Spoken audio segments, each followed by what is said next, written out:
Question दिया है which one of the following reactions is expected to readily give a hydrocarbon product in good yield। मतलब क्या है कि कौन किसके केस में मेजर हाइड्रोकार्बन प्रोडक्ट आपको मिलेगा। तो ये 4 केमिकल रिएक्शन दिया हुआ। फर्स्ट केमिकल रिएक्शन अगर आप देखें तो इलेक्ट्रोलाइसिस रिएक्शन दिया, यहाँ पे पोटेशियम सॉल्ट ऑफ एसिड। जब कभी भी पोटेशियम या सोडियम सॉल्ट ऑफ एसिड का इलेक्ट्रोलाइसिस कराया जाता है वहाँ पर सिमेट्रिकल अल्केन का फॉर्मेशन होता है। इसे हम बोलते हैं कोल्बे इलेक्ट्रोलाइसिस रिएक्शन। कौन सी रिएक्शन बोलते हैं भाई? इसे बोलते हैं हम कोल्बे इलेक्ट्रोलाइसिस मेथड।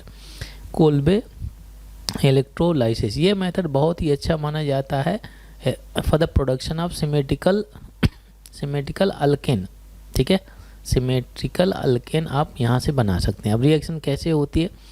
यहाँ पे एसिड के 2 मॉलिक्यूल लेने, जैसे RCOO आपका O और ये K हो गया। यहाँ पर भी एक मॉलिक्यूल और ले लिया RCOO और K हो गया।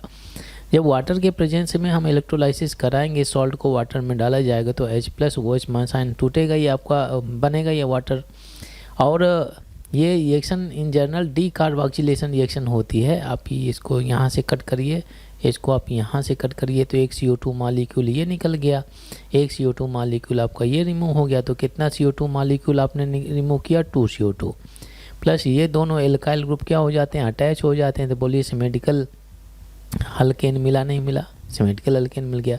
ये 2 पोटेशियम है, 2 molecules of OH- sign attach होंगे तो यहाँ से बन जाएगा 2KOH। और ये तो जो 2 हाइड्रोजन है हाइड्रोजन गैस के रूप में आपके रिमूव हो जाते हैं। ठीक है, तो ये आपका सिमेट्रिकल अल्केन बन गया। तो ये मेथड बहुत ही अच्छा माना जाता है। अब देखिए क्या बी ऑप्शन भी करेक्ट हो सकता है क्या? फॉर द प्रोडक्शन आप ये हाइड्रोकार्बन बोल रहा है तो हाइड्रोकार्बन तो मिल रहा है, यहाँ पर सिमेट्रिकल हाइड्रोकार्बन मिल गया। बी ऑप्शन में अगर आप देखें तो यहाँ पे होता क्या? ये भी डीकार्बोक्सिलेशन रिएक्शन होता है। ठीक है, तो एक बी यहाँ से आपको जो Br+ है और एक Br- होता है। ठीक है, तो AgBr आपका Ag+ और Br- निकल जाएगा यहाँ से, तो आपका AgBr बनेगा।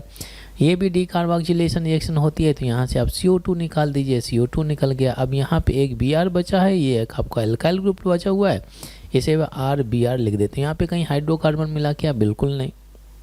ठीक है, ये आपका एल्काइल हैलाइड मिल गया, ये एल्काइल हैलाइड, हाइड्रोकार्बन नहीं मिला। अच्छा, सी ऑप्शन में अगर आप देखें तो यहाँ पे क्या है? हाइलोजिनेशन कराया जा रहा है सनलाइट के प्रेजेंस में, तो फ्री रेडिकल के थ्रू रिएक्शन होती है। तो यहाँ पे 2 हाइड्रोजन, एक हाइड्रोजन यहाँ से, इस कार्बन के पास में 3 हाइड्रोजन हैं तो 2 हाइड्रोजन यहाँ पे, एक हाइड्रोजन यहाँ पे, एक यहाँ से HCl निकलेगा तो HCl निकाल दिया। जो बनने वाला प्रोडक्ट बनेगा एथाइल क्लोराइड बनना चाहिए, ये प्रोडक्ट बना, हाइड्रोकार्बन तो मिला नहीं।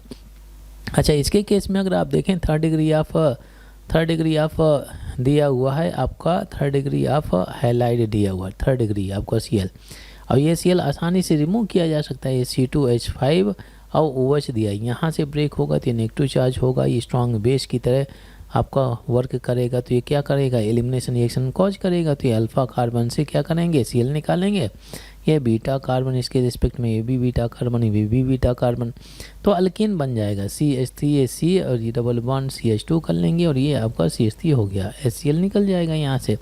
ठीक है, ये आपका HCl निकल जाएगा और ये स्ट्रॉन्ग बेस इसको ख़त्म करेगा। तो अल्कीन का फॉर्मेशन होता है। तो केवल हमारे पास में एक ही रिएक्शन है जिसमें हमें अल्केन मिलता है। ठीक है, सिमेट्रिकल अल्केन मिलता है, जिसके केस में हमें मिल जाता है सिमेट्रिकल एल्केन। तो कौन सा ऑप्शन सही होना चाहिए? A option is the right answer.